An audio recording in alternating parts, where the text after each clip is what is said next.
I loved Mario 64. Well, the DS version. But not for the reason you might think. The minigames. The minigames were dope. There's Where's Luigi? Wasting your life savings with Luigi. Chutes and ladders. And how could I forget Pearl Harbor? This one was the most addicting. I played fragments of Mario 64, like switching my character Yoshi and running around the grass, but never really beaten as a child. I only grinded the minigames, to be honest. Oh yeah, and I did the exact same thing with this game. The DS version, of course. This was the Fall Guys before Fall Guys ever became a thing. Just saying.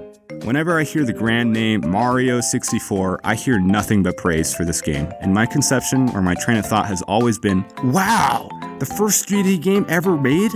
And yeah, in some ways that is true. If you really want to be technical about it, Alpha Waves was the first real 3D platformer, but looking at this looks more like an antique rather than an actual video game. After more than a decade of having Mario 64 in the back burner of my mind, I finally gave it a chance and completed the full game. Beating it felt really satisfying actually. 64 just makes you happy, man, which is all I can ask for when playing these games. I also feel like I should talk a little bit about Sunshine because I just made a video about how much I disliked Sunshine, and if I like 64, then I probably should explain why. Well, for starters, in order to beat Mario 64, you need to collect a total sum of 70 stars. In Sunshine, all you need is 50, but 50 specific shines. Sunshine sounds significantly easier and less demanding to beat the game, but there's one thing you need to take into account: agency. Sunshine doesn't have that, completely. Let me explain this a little bit more clearly. All other shines are useless. In Sunshine, you have to complete some of the stupidest levels in order to progress through the game, making it feel like a slog when you realize that collecting the blue coins don't matter. You have the freedom to control your character how you like, but you can't progress the game how you like.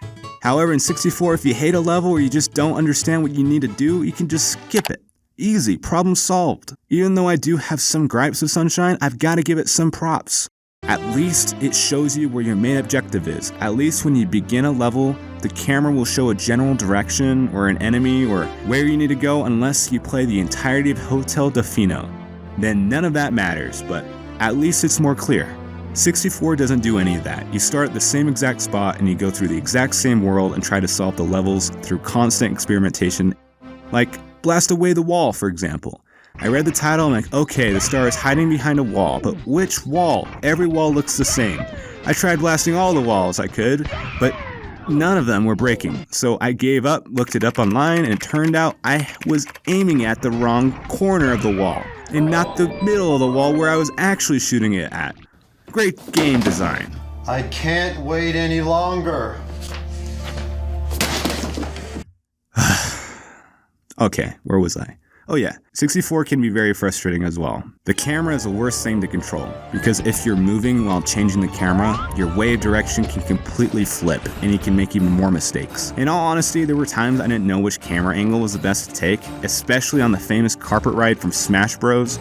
At this point, I could not see where I was going because I had the wrong camera angle facing the opposite way, so that was fun. Flying levels were too freaking hard for some reason for me. You can't really just fly anywhere. It's more like you're gliding. And yeah, this game is, broken. Mamma mia!